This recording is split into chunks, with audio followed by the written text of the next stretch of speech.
Here we are, ladies and gentlemen. Ladies and gentlemen, first and foremost, today's episode of the Visitation Room is brought to you by Sober H2O. Sober H2O, live life sober. Really got to explain, man. Today it's really an honor. Like I said, today's episode is brought to you by Sober H2O, live life sober. Today is an honor, man. I've been following this guy for about a year, some change, man. For about a year, some change. Because, back in the day, I used to be, you know what I'm saying? Had my little workout times. But what I've seen this guy do in the period of time that I've been watching him is just completely amazing. I can't applaud it enough. But we know here on the Visitation Room podcast, we talk about life after prison. Because this is a product of life, the second L.A.P, which is life after prison, where we tell stories about success after prison, stories of recidivism. I mean, not recidivism, but stories of resilience. And today, I'm kind of on a point where I'm really excited because we're actually going live, live streaming everything. We got questions and answers set up.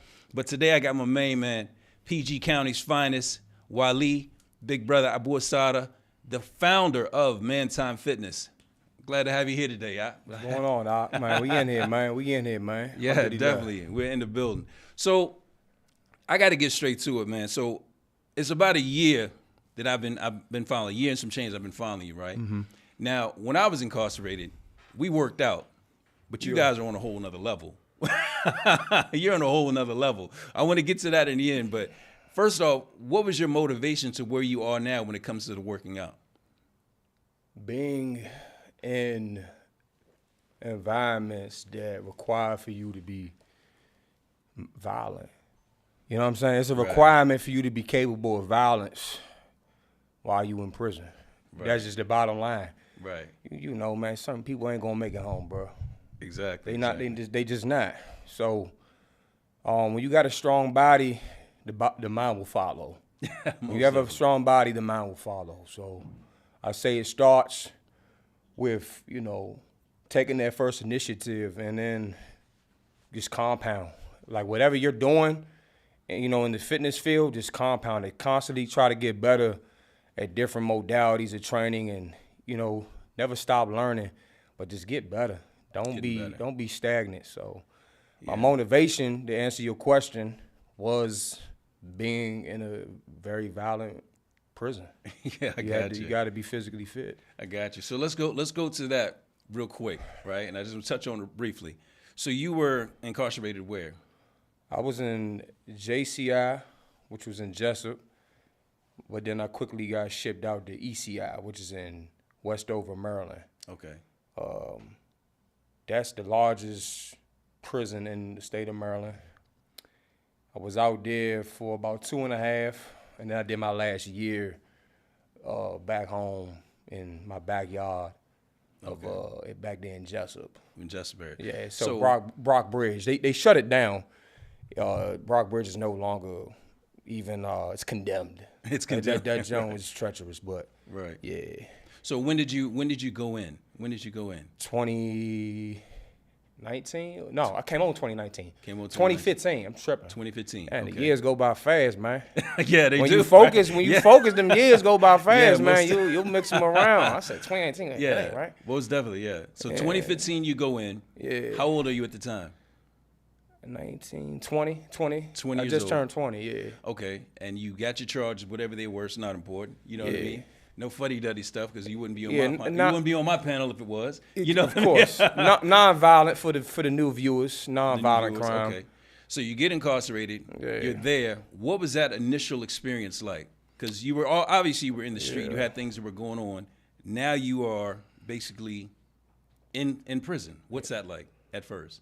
I mean, I did juvenile little bits here and there. Cheltenham, Boys Village, back home in Maryland, but nothing to this magnitude. So I would get booked and just bail out. Ain't no more bailing out at this point. Because before I got to the big house, I'm fighting my case. Right.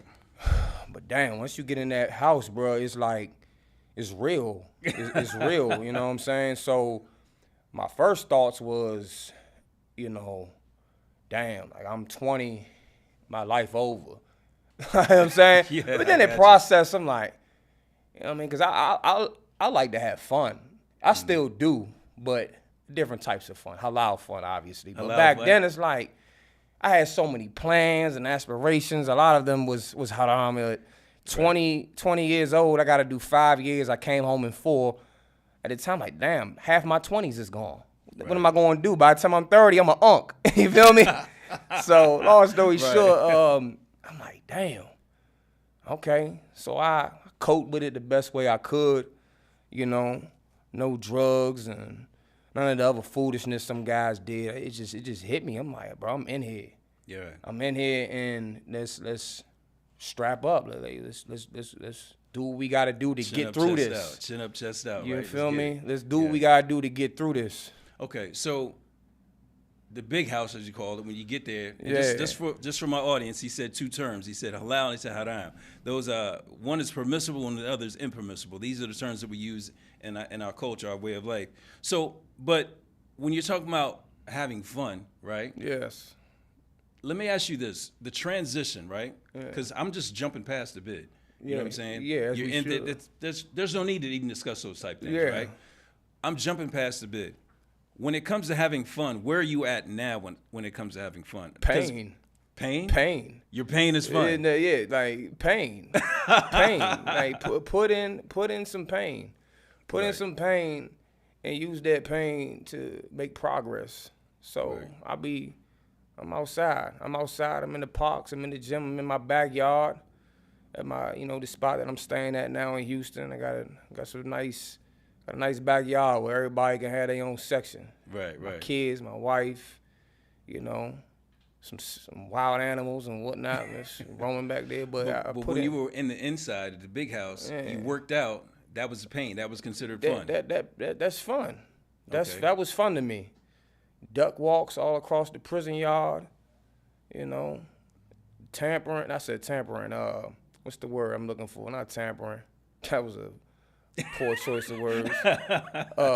Antagonizing the gang members. Right. Okay. Gang members they gotta do their little sanctions and whatnot. Right. So I'll be in the prison yard.